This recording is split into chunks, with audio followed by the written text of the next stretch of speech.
All right. Welcome back to the GSMC Wrestling Laureate podcast, brought to you by the GSMC Sports Network. Just kind of reflect on what we talked about. We had our AEW Dynamite preview. Go ahead and check that video back out.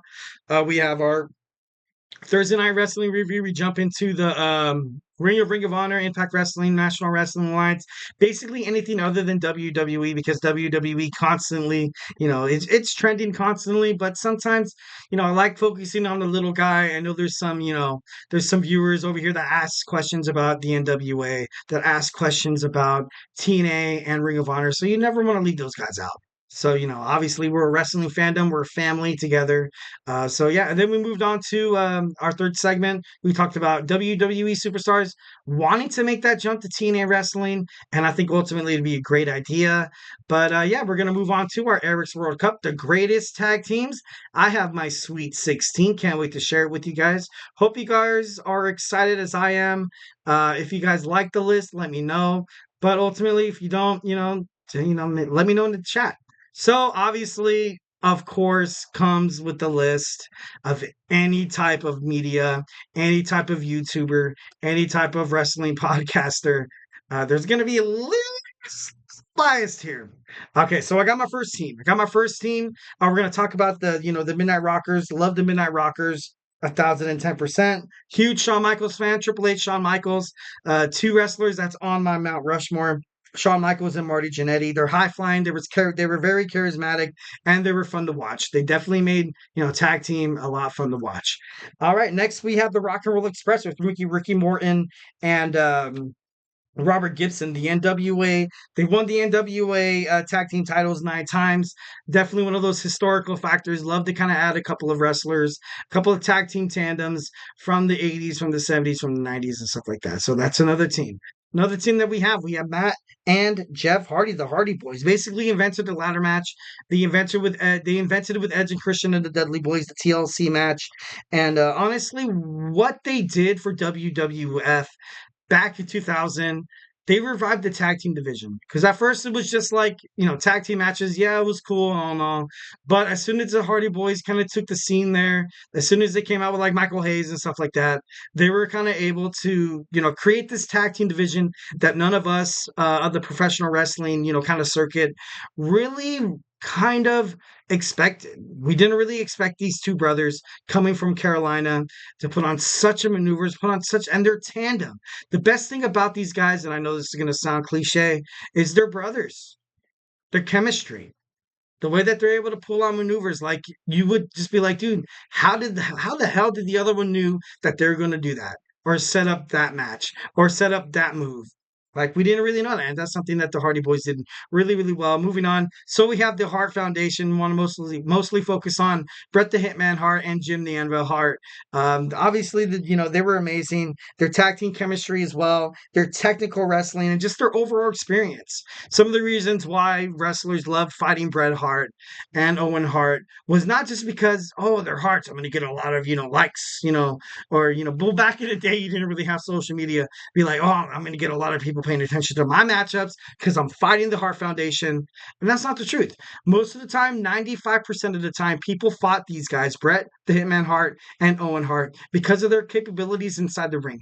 They took care of other wrestlers. You didn't have to worry about them botching any moves. You didn't have to worry about them screwing up promos or anything like that. These guys were professionals to a T, and that's the reason why they are on my list for one of the top, tag teams, ever in WWE professional wrestling. Next, we have one of my favorites. We have the Legion of Doom, Hawk, and Animal. Your ideal power tag team, kind of meets an arsenal of aerial assassin attacks. Loved Animal, loved Hawk. Definitely think they were kind of, before their time in terms of professional wrestling. If I had to make kind of, and I might seem a little far-fetched about this, and you guys can definitely criticize me all you want in the chat. I kind of compare these guys to the way that the Street Profits are. I compare Hawk to a high flyer, to a charismatic Montez Ford, I compare Animal to a powerhouse of D'Angelo Dawkins who can occasionally hit that Arsenal attack. You see D'Angelo Dawkins going through the ropes. You see him doing a flying senton over the top rope to the outside to attack. So I see a lot of these guys, and if you pay attention to the Street Profits, you have a move where they put them up on their you put the Street Profits put them up on their shoulders, and they kind of imitate how Animal and Hawk would do it.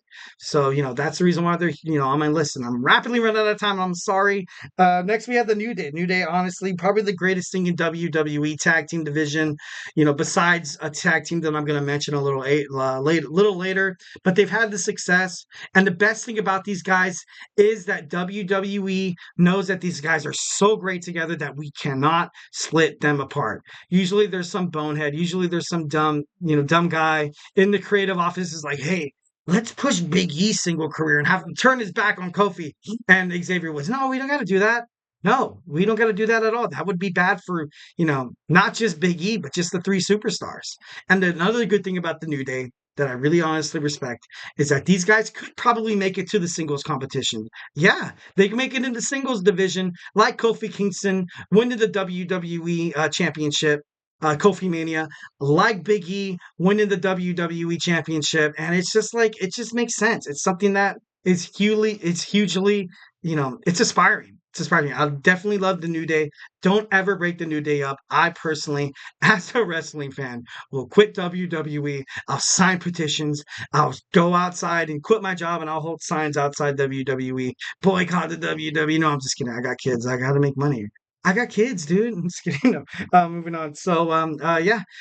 So we have Edge and Christian. Edge and Christian, definitely some of the best Canadian wrestlers that's ever kind of touched God's green earth.